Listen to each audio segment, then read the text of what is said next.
Hello, and welcome back to another review of AEW Dynamite. Here we are at Winter is Coming, December 2nd, 2020. It was an interesting show, to say the least. But before that, how are you today?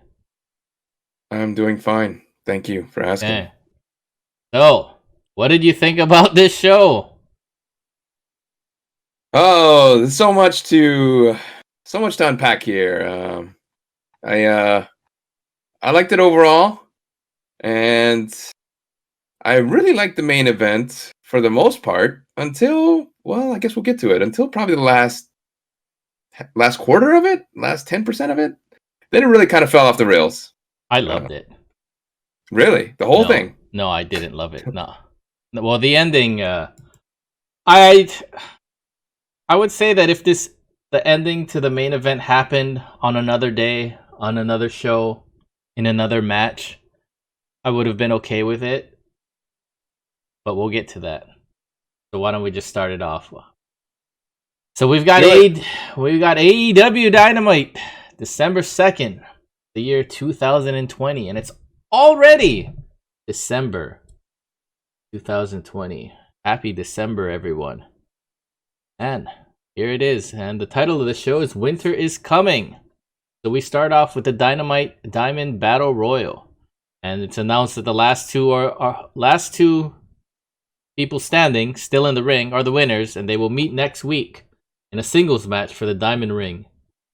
So last year's winner was MJF, and he's in it again. So I'll just quickly go through the eliminations that I did catch. I didn't catch all of them, but here we go. And so just right before it starts, there's a little inset interview. MJF said he's with Wardlow and Sammy, and he says if any of these guys are in there at the end with me, I'm fine with it because it's not my ring, it's our ring. Sammy doesn't seem too convinced.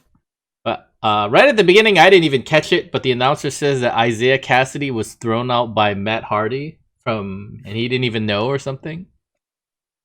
Right? Yeah. Did you catch it? Or I didn't even see the elimination. I didn't even catch it. It was probably on the wrong camera at the time, but he wasn't there after they said it, so yeah, it must have been Hardy that threw him out. Hangman clothesline Serpentico out. Luther gets taken out by the Dark Order. MJF helped save Sammy from elimination. Wardlow is being the bodyguard to MJF and Sammy. Shawn Spears eliminates Matt Sydal. Scorpio eliminates Shawn Spears, and immediately after that, the match goes up 5 points just because of that. Spears hits Scorpio in the back of the head with the loaded glove, even though all the referees see him put the thing in his glove and see him attack Scorpio Sky in the back of the head in a match he's already eliminated from. I mean, why they didn't prevent this from happening, or at least give Scorpio a freebie on this, I have no idea. Anyway, that was really dumb. Yeah, Scorpio gets tossed right after that. John Silver is taken out by Matt Hardy and Mark Quinn, and the crowd, did you notice this? The crowd booed the hell out of this. No, I didn't notice that. The crowd, from what I've heard, is that John Silver is like the crowd favorite at Daly's place. He's a BTE god, man. Yeah, he's they love him on BTE. He's a BTE guy, right? And so but the crowd did not like John Silver being eliminated. Miro and Kip's teaming up against Orange Cassidy. Matt throws Hangman off Quinn. He drop kicks him. The Dark Order saves Hangman, but Matt Hardy throws him out anyway, right after that, on the other side of the ring. Sabian gets taken out by Orange Cassidy. He pulls Orange under the ropes, and Miro goes under the ropes too, and they beat the crap out of Orange Cassidy, which sets up the everlasting Battle Royal trope of one guy gets beat up on the outside but not eliminated, and then he'll come back at the very end of the match. So this is so as we know, it's going to be Orange Cassidy, like how it was last year too, I think. Or at least it was on one of those casino battle royals that Darby was, not Darby, but Orange Cassidy was taken out, and then he came back at the end. So Janela gets tossed. He gets tossed across the universe by Miro, and Miro eliminates Lee Johnson. I don't know how Lee Johnson outlasted Hangman Page, but okay. Half the roster, yeah. I mean, it's I mean, if it was real, He would be the first to go. no, it's not. He would be the first to go. But I was gonna say if this were real, it's not out of the question that some no name guy would outlast a bunch of big names, right? Yeah, I guess. Yeah, It doesn't really. It only in wrestling does it make sense that all the crappy guys, they get eliminated in order of crappiness, right? Most of the time. So Miro eliminates Quinn and Matt Hardy and Janela in short order. This was the best Miro showing in AEW so far, I gotta say. Do you agree with that? Of course. I agree with that. No, I totally do, because he hasn't really been doing anything since he got in. I mean, he's had some cool moments, but this is really where, like, okay, this is the guy we need to see on TV every week. This is the Miro we need to see. The last 6 is Miro, Jungle Boy, the 3 members of the Inner Circle, and Orange Cassidy, who's still outside of the ring, beaten up. And Miro and Wardlow face off. Oh boy, is this gonna be a big match later now, somewhere down the line? And I love Wardlow. And Sammy and MJF hold Miro for Wardlow. Miro finally goes down from a Wardlow clothesline. The Inner Circle gangs up on Miro and they eliminate him. And then in the best part of this match, there was a series of moves.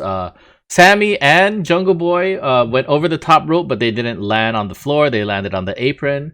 And so they were both in danger of being eliminated. So they did a bunch of moves between them, all on the apron, teasing each other getting eliminated. But finally, they both go up to the top. MJF pushes Jungle Boy, but along with Jungle Boy, Sammy Guevara falls off the top with Jungle Boy, and he is not happy. And Wardlow, the smartest man to ever enter a battle royal, realizes that Orange Cassidy hasn't been eliminated. So he goes out to throw him back in the ring, so he can throw him over the ring. So it'll be MJF and Wardlow, the last 2. But MJF, being cocky, turns his back, starts posing, starts jaw-jacking with the crowd like an idiot, which allows Orange to take control. He goes nuts. He hits the orange punch on Wardlow and eliminates Wardlow. So the winners of the Battle Royal are MJF and Orange Cassidy. So they will be going head-to-head next week on Dynamite for the Diamond Ring. And what did you think of this? It was pretty awesome. There's a couple things I wanna address, or at least bring up. Okay. The thing you talked about Jungle Boy and Sammy Guevara was definitely, the whole Battle Royale was pretty awesome, but that was the highlight. The things they were doing on the side of the ring, on the apron, was insane. They were able to keep their balance. They were able to pull up the moves. It looked legit the whole time, and I was like, holy shit! They put on a show. One thing I want to mention in the beginning was I found it odd that Shawn Spears, Scorpio Sky, MJF, and Wardlow sat on the sidelines for what must have been a couple minutes before they all got into the ring, which was odd because you'd think, like you said, all the refs are out there, that they would be like, hey, you guys got to get in the effing ring, in the next 10 seconds, or you're going to get eliminated. That happens in a lot of battle royals, though.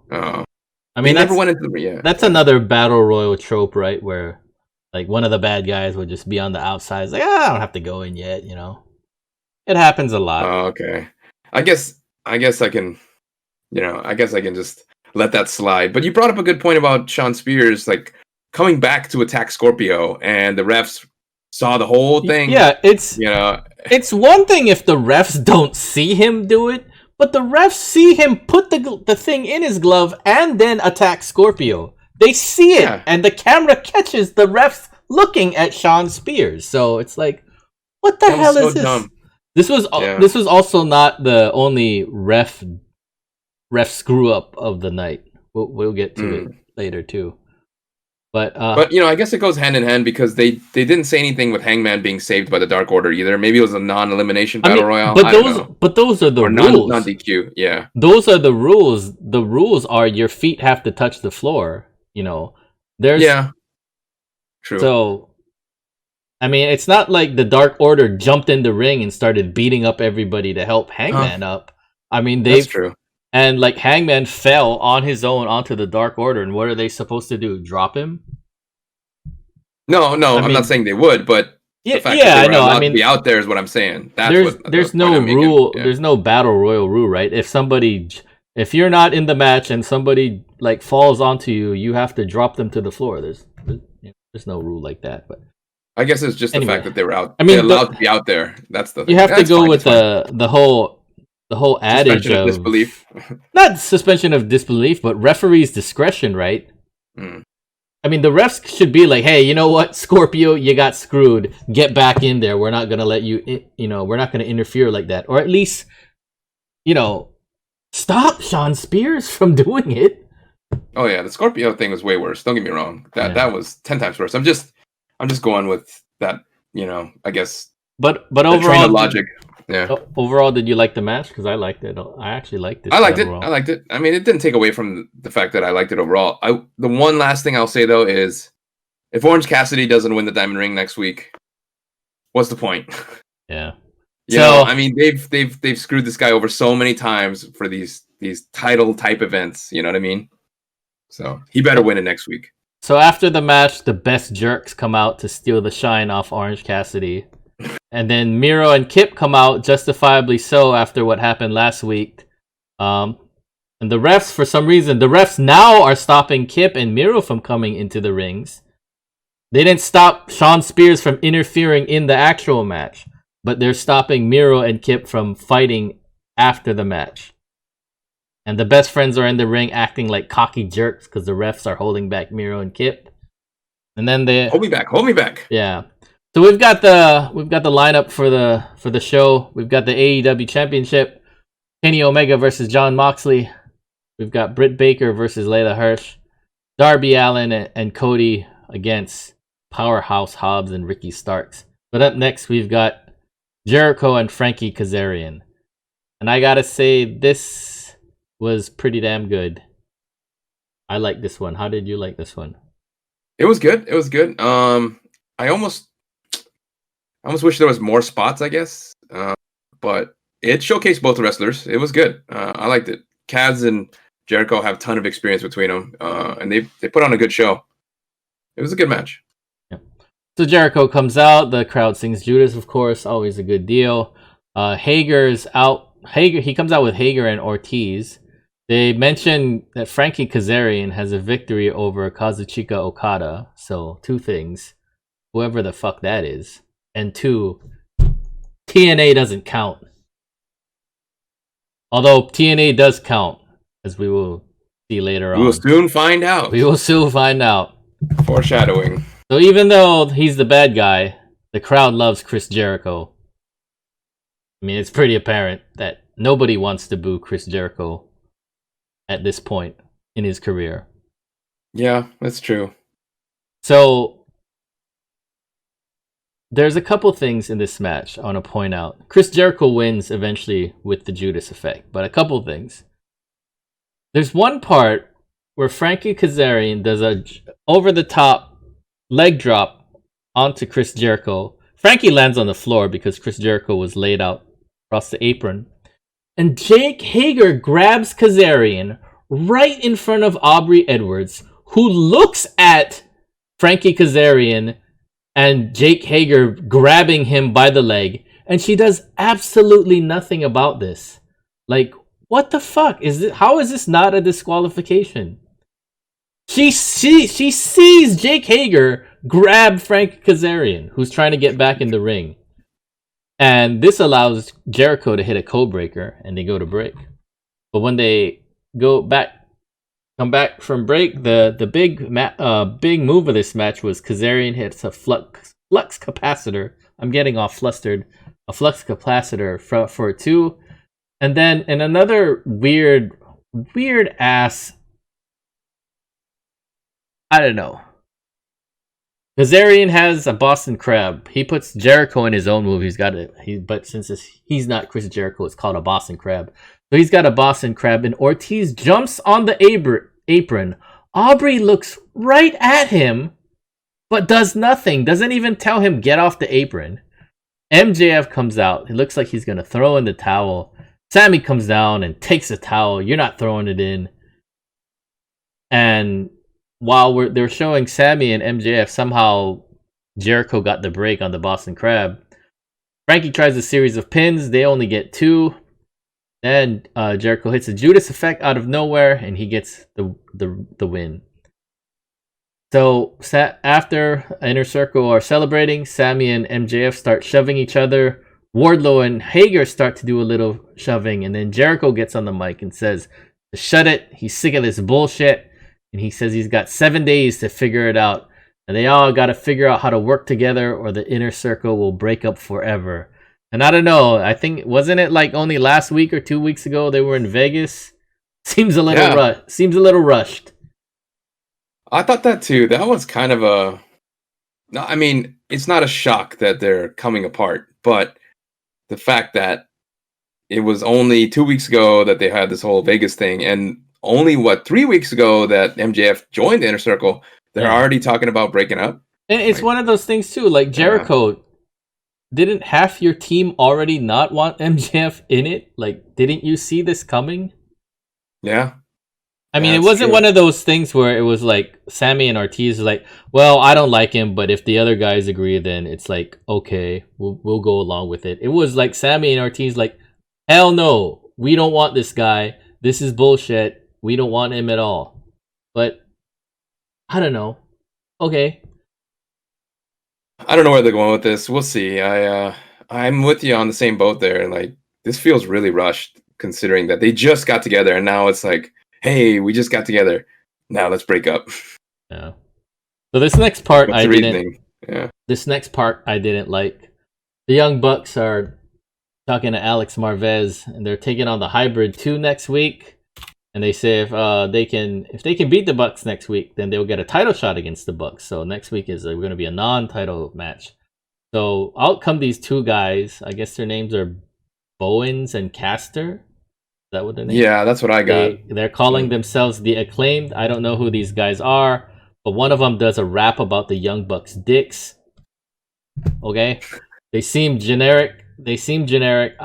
I don't know. I immediately don't like these two guys. They seem like they don't. I don't know.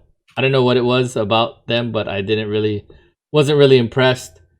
Hybrid 2 attack the Bucks, and then Frankie, Kazarian, and Christopher Daniels come out to break it up. What did you think of this part? I'm with you. I didn't get what was happening, honestly. Like, they were setting up the Young Bucks to face the Hybrid 2, right? The Young Bucks were talking about how the Hybrid 2 were going to face them, but it wasn't going to be for the title unless they won. You know, classic. You got to beat us to really have a shot at it. Kind of FTR, goes back to the FTR vein, which is fine. It's obvious they were setting up something with the Young Bucks in the last couple of weeks. It'll be good to see them wrestle, Hybrid 2, give them a chance. And these guys completely stole the spotlight on that, which was really odd. Because first off, who are these guys? Why were they just allowed to just jump in and, crash the Bucks interview? And what does that have to do with them facing the Hybrid 2 at all? Yeah, and then he's actually, I mean, like, he's literally rapping about the Young Bucks' dicks in this segment. He's talking about their erections and, like, I'm not making it up. It was just like, what is this? It was weird. It was don't know. odd. I noticed though that you've got your Kenny Omega shirt on tonight. I do. Okay. Greatest wrestler in the world. Foreshadowing. I noticed you have your Dean Ambrose shirt on. I do have my Return to the Dean Ambrose Asylum shirt on tonight. Missed that guy. Don't know what happened to him. Maybe he returned to the asylum. He disappeared off the face of the earth. I never saw him again. Anyway, Britt Baker versus Layla Hirsch. I thought this was good. I thought this was a good match. But before the match, we got to insert video. Britt Baker's talking about how Thunder Rosa doesn't belong here. And Britt Baker is the face of the women's division, so it was her job to take her out. Yes, Britt, you are the face of the women's division, and Thunder Rosa definitely does not belong here. So she has a point. Thumbs up. She has a point. Yep. So Layla Hirsch is legit Layla Hirsch. And she immediately goes for an armbar and tries a bunch of submissions. But then Britt pulls her out her mouth or something and takes control with a DDT. Layla hits a V-trigger, goes for an armbar. They reverse. And then, of course, Reba gets on the apron. She gets taken out. Britt hits a swinging neck breaker, goes for lockjaw.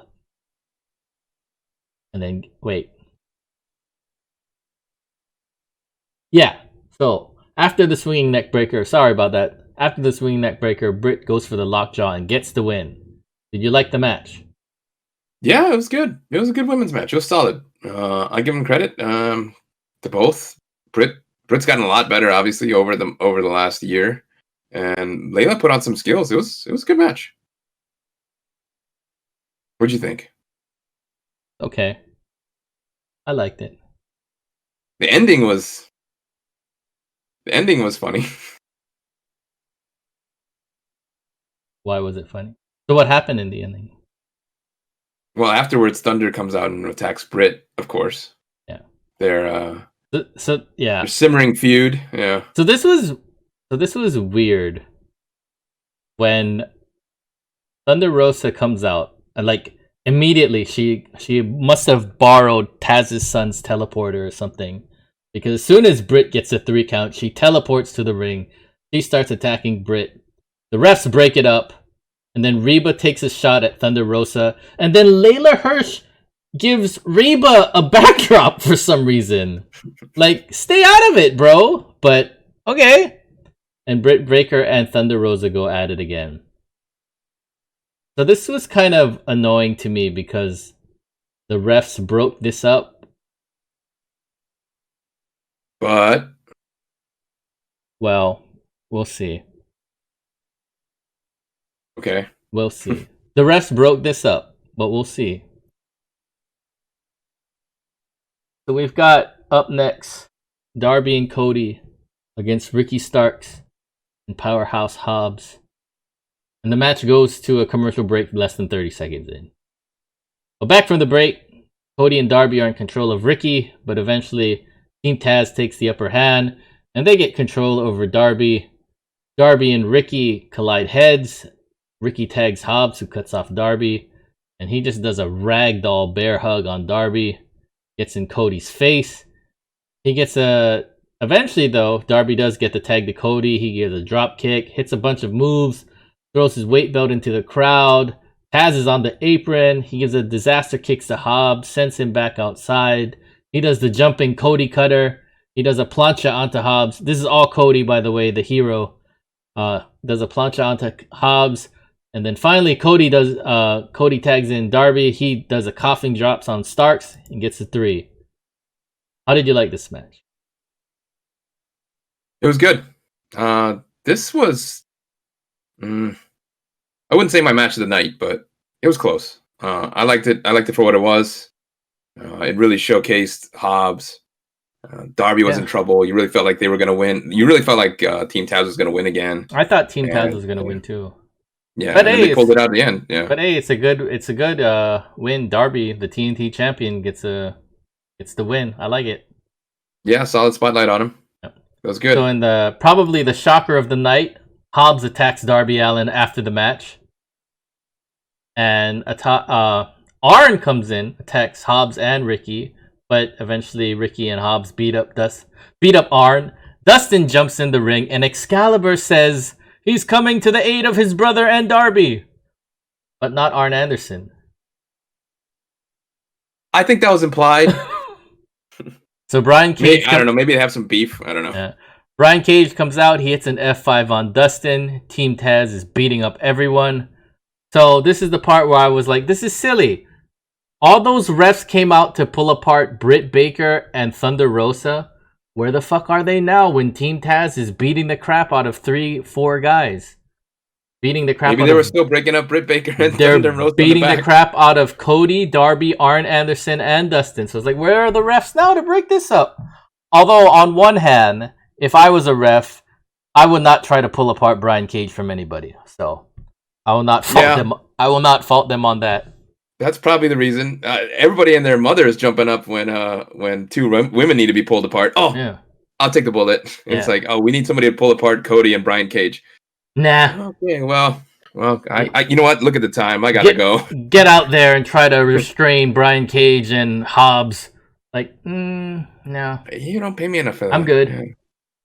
So they're about to hit Cody with the FTW title, but the lights go out. And then we see on the video screen a bunch of frozen forest, a snowstorm, a bunch of snow, and all kinds of frozen crap. So I was like, Glacier's coming back? Do you remember Glacier? I do. Oh man, I was like, Glacier? But the most no, ridiculous ring gear. It looked like an iceberg. Yeah. But no, it is not Glacier. It's Sting. It's fucking Sting. Holy crap. It's Sting. And Tony Schiavone says, it's Sting and he's back on TNT. And I admit it, I got goosebumps over this because this was awesome. They show the crowd and the crowd is going bananas. They're going crazy for Sting. He stares down Arn. He walks over to, kneels down, stares at Cody. He goes over to Darby, stares him down. And yeah, that was it. What did you think about this? That was a crazy reveal. I had no idea what was going to happen. I figured, okay, obviously something's happening. They turn off the lights. I just figured they were going to have somebody from the back come out and help them. And then, when they played the video, I was like, who the hell is this then? Because I don't remember anybody having a video package like this. Like a snow. And then, yeah, and then Sting. I was like, Sting? I was like, what? I was like, holy shit, is it Sting? The one thing that I definitely, felt the energy of it, and it was a great reveal. The one thing that I found kind of odd, but I know it goes in character with Sting, is that he just went in there to stare everybody down and walk away. Yeah, that's what he does. I was like, Sting. Is he there to help them or? We don't know because he's Sting. Yeah, you almost don't know. Like, I was like, why did Team Taz run? He might have been there to help them. He lets out a big woo, and that was another goosebump moment. Sting, man, one of the best of all time. Yeah, and the only thing I didn't like about this though is that why the hell didn't he debut last week before the Black Friday sale for his T-shirt? You expect me to put in another order, AEW? Yes. Not that I own any AEW shirts, but, maybe I'll get one. This one time, huh? Yeah. So, we've got the lineup for next week. Orange Cassidy versus MJF for the Diamond Ring. We've got the Young Bucks versus the Hybrid 2. Dustin Rhodes is taking on 10 of the Dark Order. We've got the Inner Circle Ultimatum, FTR versus the Varsity Blondes, which is Griff Garrison and Brian Pillman Jr., and Abaddon is in action next week. And then we've got a little backstage segment with Sheeta, and Alex Marvez is like, you're scared of Abaddon. And she's like, I'm not scared of Abaddon. She's just a girl in zombie cosplay. And then some noise is heard, and then Sheeta's like, can we start the interview again? And Marvez is like, we're on live TV. And she's like, oh, okay, well, I gotta go. And she bails. Yeah. I don't know. That was great. I don't know why Sheeta is like the coward in this situation. She's the freaking champion.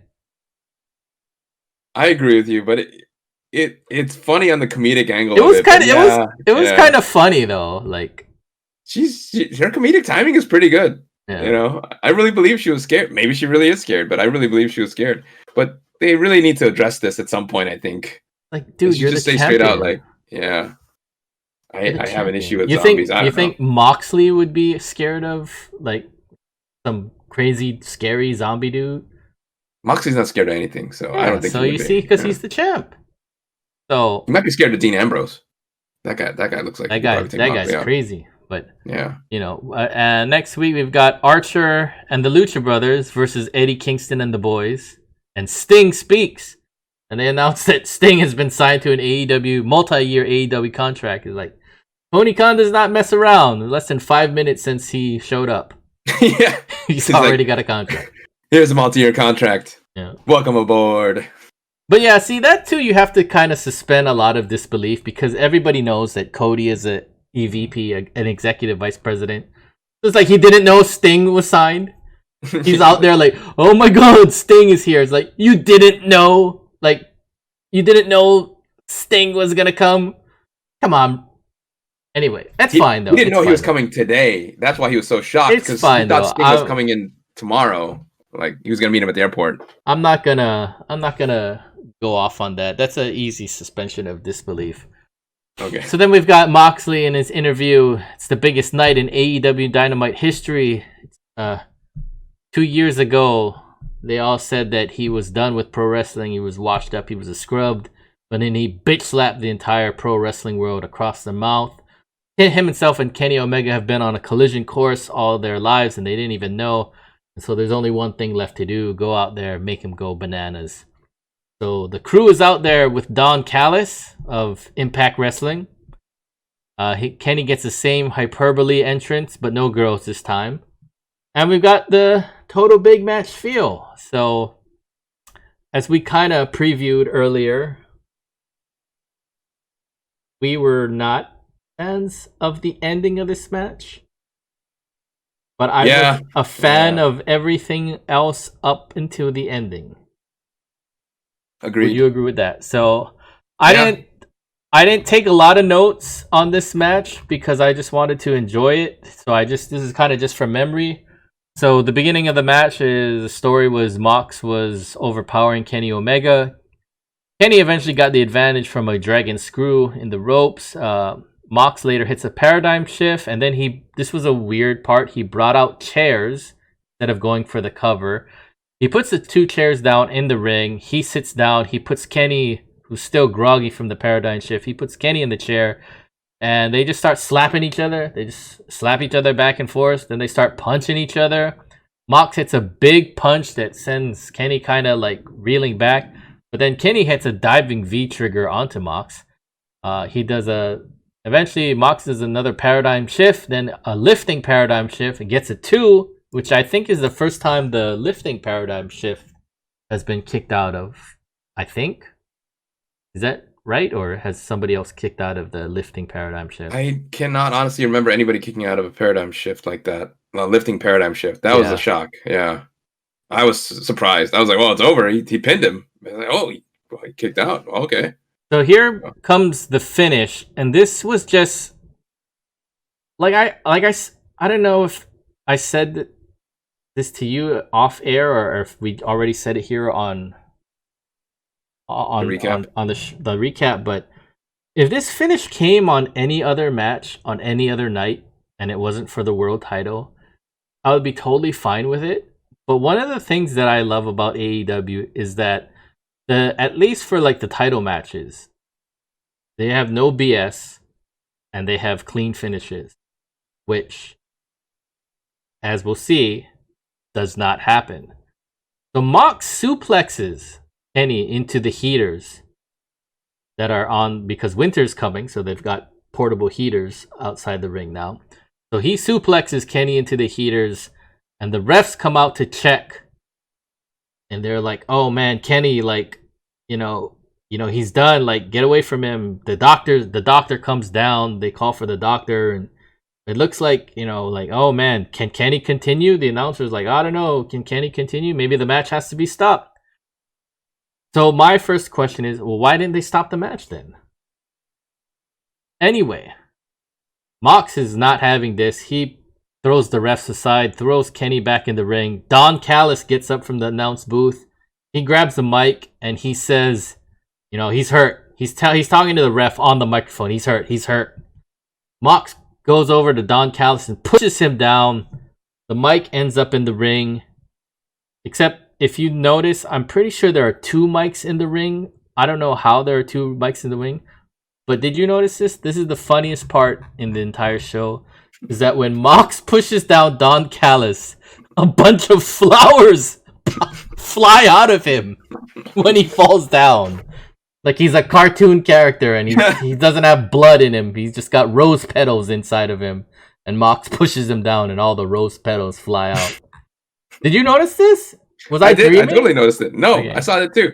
It was only a split second you saw him fall because the camera panned to Don Callis hitting the ramp there. And then, like just this poof of like flower petals. I was like, yeah. What is that? That was so weird. Was he sitting on a bag of flowers? I don't understand. Yeah. That was odd. Anyway, back to the action. Kenny's got the microphone now, and he bonks Jon Moxley in the head with the mic. And this opens up Moxley. He's bleeding. Kenny does a series of V-triggers, the one-winged angel, and Kenny Omega is the new AEW World Champion. And then all of the announcers are like, it was a setup! I was like, it was? Okay.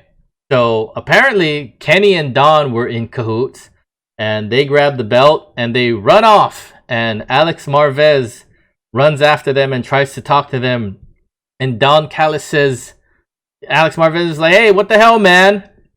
And Don Callis has said, you'll find out on Tuesday. And Marvez says, but Dynamite is on Wednesday. And Don Callis says, no, you'll have to watch Impact on Access on Tuesdays. What the fuck? But that's not the end of Dynamite, because the end of Dynamite is we don't actually see it, but we hear Eddie Kingston says, I want Lance Archer now. And that's how AEW Dynamite Winter is Coming goes off the air. So, wow. What are your thoughts on this? So let's rewind to let's start from the end. Okay. Like you said, the last 10 seconds. For whatever reason, Eddie Kingston's on the mic. It has nothing to do with the ending of the match. Why did they fill any airtime with Eddie Kingston, who had nothing to do with the match, who didn't even show his face, to call out Lance Archer, which we already know is happening? And like we've talked about for the last couple months, I love Eddie Kingston. I think he's great on the mic. He has closed out at least now 60 or 70% of the last 8 Dynamites? And he closed out the AEW Dynamite for the most important match of their entire history. Of him just saying, I want Lance Archer. Like, yeah, which he had nothing to do with. Yeah, it was odd. And I guess that just goes back to the whole thing about this ending. Like, you rewind another 10 seconds to that. I don't know. Sorry to interrupt you, but I don't know if you know this, but on certain feeds, not on, if you watch the show not on TNT, but I think on Bleacher Report or TSN or whatever, certain ones get the overrun. So apparently there was something that happened after that we didn't see on TNT with Eddie Kingston and Lance Archer. But so we are aware of it, but it's still kind of weird that, it's like, well, why didn't they just say, well, we don't have enough time. We'll do it, but we won't have any of this on TNT. And then we've just got 10 seconds of Eddie Kingston saying, I want Lance Archer now. I want Dong Po. Yeah, so that was weird. But your thoughts on the ending of this match? Yeah, I mean, I was going to say, going back to the fact that Don Callis is basically setting up, Impact Wrestling via the AEW Championship at some kind of weird stabbing plan that he had with Kenny Omega this whole time, for all of this to play out exactly like it did. This was insane. This was a weird plan. This was as complicated as the Joker's plan in The Dark Knight. Yeah. That's a good way to look at it. So everything had to go exactly as planned. And, we've got a couple things. We have to have the match. We have to have the match go on, and we have to have Kenny Omega not be able to win. Because if he's just able to win, like, legit, right? What if he need Moxley in the face in the first opening seconds and then just got a 3 count? Then there would be no need for this plan, right? So we have to first have Kenny Omega not beat Jon Moxley legit. We then have to have Jon Moxley not to beat Kenny Omega legit, right? Because like I just said, what if Moxley just hit him with the paradigm shift in the opening seconds of the match and just pinned him right there? then this plan couldn't come to be. Then we need Kenny Omega to fake an injury for the refs to, and make it so believable that the refs have to come out and call for the doctors, right? And we have to have the refs not call the match off, because if the refs believe Kenny Omega is really hurt, they could have just called the match off and say, hey, look, we got no choice. Yeah. Kenny Omega can't continue. So we need to have him act hurt enough, but not enough to where the refs stop the match, right? Yeah. Then we have to have Jon Moxley throw Kenny Omega back into the ring. I guess that's not really that much of a big deal. But then we have to have Jon Moxley attack Don Callis. Right? True. Because Don Callis can be on the apron talking about, hey, he's hurt, you got to stop the match. Then what if the ref does stop the match right there? I know. That's a good... Hey, you're right. Point. He's too hurt. Stop the match. Oh. No, wait. Don't stop it yet. So hold then... on. I was a little fast, a little premature. So then we also have Jon Moxley has to attack Don Callis. Because Jon Moxley could just be like, here's to you, I'm going to ignore you, I'll give Kenny Omega 3 more paradigm shifts and pin him, right? So then we have to have Moxley attack Don Callis, for Don Callis to throw the microphone into the ring. Then we need Kenny Omega to hit Jon Moxley with the microphone while the ref is not looking. Don Callis obviously is, I guess, distracting the ref, but the ref could just be like, hey, you know what? We've got doctors already right there on the side. I gotta call this match. And then turn around and see Kenny Omega hit Jon Moxley with the microphone. Right? Yeah. And then we have to have Kenny Omega win. Which I guess was the point all along, right? Is the plan. But that's a lot of things that have to fall into place. Too many moving parts. Too many moving parts. Any plan like this, any scheme that requires someone who has no knowledge of said scheme or plan to pull their part off exactly as needed, will never work. This is all fresh and new. If it comes out later that the ref and the doctor was in on it, I'll go with it. That's what I was just gonna say. If it turns out that there were other people involved, like the refs, maybe they could, have an out for that, saying like, hey, they knew too, you know. So I if that's the case, if they thought that far ahead, I will give them credit that, okay, I can see that. I guess Mox was the only one not in on it, and us, right? But, like you said in the beginning, and this is what irritates me more than anything. I don't care that, if they do have an Impact, an AEW, like, war or invasion storyline or whatever, that's cool. That's fine. I don't mind seeing good wrestling. But I don't want it to have happened because, in spite of this match, this shouldn't have been the platform for which to have this happen. Like you said, it should have been a clean match. If Kenny decided to pull off some dirty trick to win in his own, that's fine. It's all in the context of the match. But to have this whole scheme, play out, it just cheapens the belt, man. This could have been an amazing match, and it was good until that point. Yeah, it's a crap finish to it. Tarnishes Jon Moxley's run, and it tarnishes Kenny Omega's win, where it's like, you didn't really win it. John didn't really lose it, but he did actually lose it, and he lost it in such a crap, stupid fashion. And like I said before, one of the things I love about AEW is that when it comes to these big matches, these championship matches, it's a clean match. There's no BS. There's no stupid interference. It's just two guys or the tag team championships. It's like they're going at it. Like even the tag team match, they made a specific point. Tully Blanchard is not allowed at ringside because we're going to have a clean match. We're going to have a clean finish. We're going to have a legit wrestling match.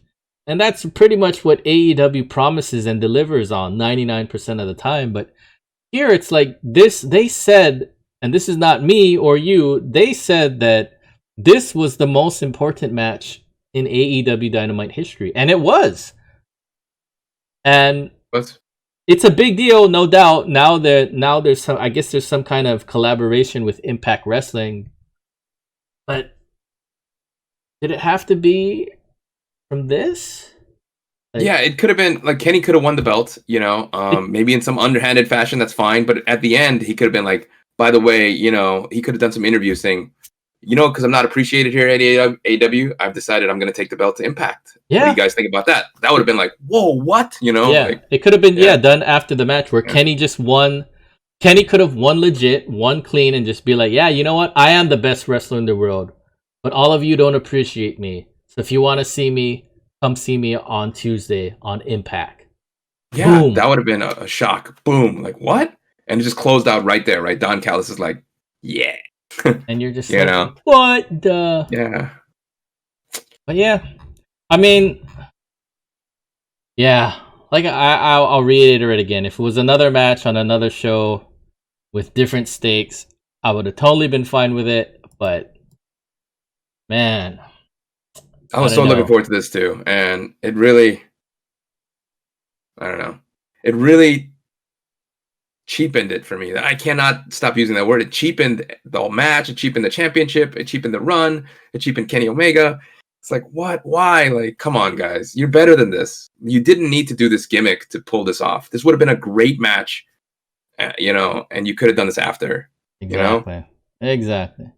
But you know what? They've earned enough goodwill from me, so yeah. Whatever. We'll see how it goes. I'll give it a shot. I don't really like it, but I'll give it a shot. There's a lot of things I don't like in life that just have to deal with. This is probably just another one of those things. Agreed. Well, anything else? That's pretty much it. Anything else you want to add to this? No, I guess we'll see what happens on Impact Access on Tuesday night. Are you going to watch it? Oh, another thing. Where we live in Paradise, we don't get Access TV. Oh, wonderful. I was just going to look up to see how I could actually start watching Impact. And it's not, okay. I got to break character again. But when New Japan Pro Wrestling was on Access TV, I looked it up. And it's not only my cable carrier, but Access TV is not available at all in the area where we live. And we live in the United States of America. Somewhere. Yes, we do. Somewhere within With the United beaches. States. Somewhere within the United States of America where we live. We don't have Access TV, so we won't be watching it. Even if we wanted to. But okay. But they're on Twitch too, right? So I guess we can watch it on Twitch next week. Yeah, I'm pretty sure they're on Twitch in some fashion. I don't know if it's live. Is it live on Twitch? I guess we'll find out. I don't know. I don't really want to watch another wrestling show, to be honest. Tuesday Night Impact and AEW Kingston. Yeah.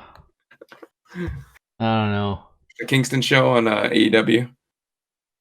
I guess that's it for us, though, huh? For today. Maybe forever. Yeah. I mean, maybe next week it'll be Impact Wrestling on TNT, and we'll just be like, fuck it. We're done. No more podcasts. But yeah, well, winter's here for sure. We will not disappoint you, loyal viewers of our podcast. So we will be back next week for AEW Dynamite. In the meantime, get all that Christmas shopping done before it's too late. And check those prices again, because I just found out something about today as I was telling. Do you want to tell this story? Here, yeah, is now $80 less than what I bought it for the other day, which is already on sale. So I will be returning that and buying another one. Yeah, thanks, Best Buy. Okay, but that's it for us. Thanks for watching us. Thanks for checking us out. We will be back here next week for another recap of AEW Dynamite. And we'll see you then. Be good, stay safe, and see you soon. Peace out, guys. Take care.